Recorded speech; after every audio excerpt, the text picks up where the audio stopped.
there are many symptoms of something which is very similar to the traditional old-style Cold War. There are differences, certainly, and very significant differences. But everything will depend on what we understand by the Cold War. If the Cold War is a type of relationship which is short of a real war, but which is based on confrontation and political hostility and a lot of negative things which we used to have 40 or almost 50 years ago, then there are a lot of similarities. But substantively there are differences, certainly.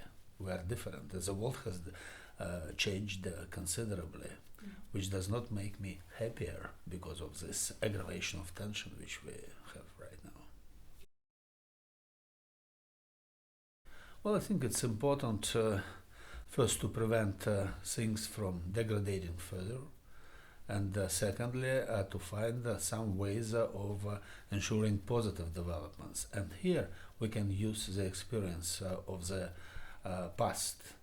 I like, in a sense, the analogy with the old Cold War for a very simple reason. Because we have already experienced this, and we know that it is not the end of history, and we know that it's possible to live when there is a certain aggravation of tension, and we know that there are some rules which have to be followed, that it's important not to put the opponents into a deadlock, that it's possible to have communication, that it's necessary to have communication, it's necessary to have a certain level of transparency, it's necessary to have certain predictability.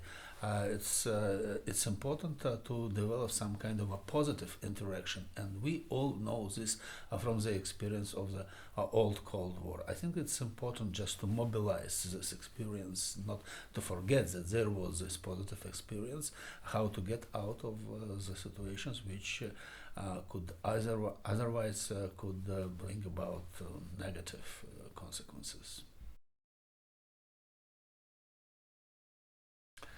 Well, there are problems which could be addressed by different international actors in order to have some positive result.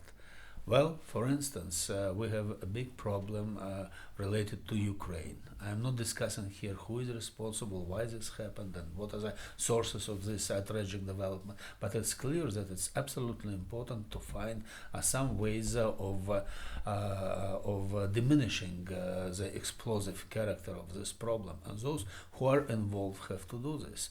And I think that it's a positive example that there is a certain element of involvement of countries who participate in the format to address Ukrainian issue. There are not very big results, but anyhow we have managed to prevent things from degrading further, and it's important to go along this way. Minsk agreement, for instance, it's something which give some hope for the future, although it's a very difficult to go along this line.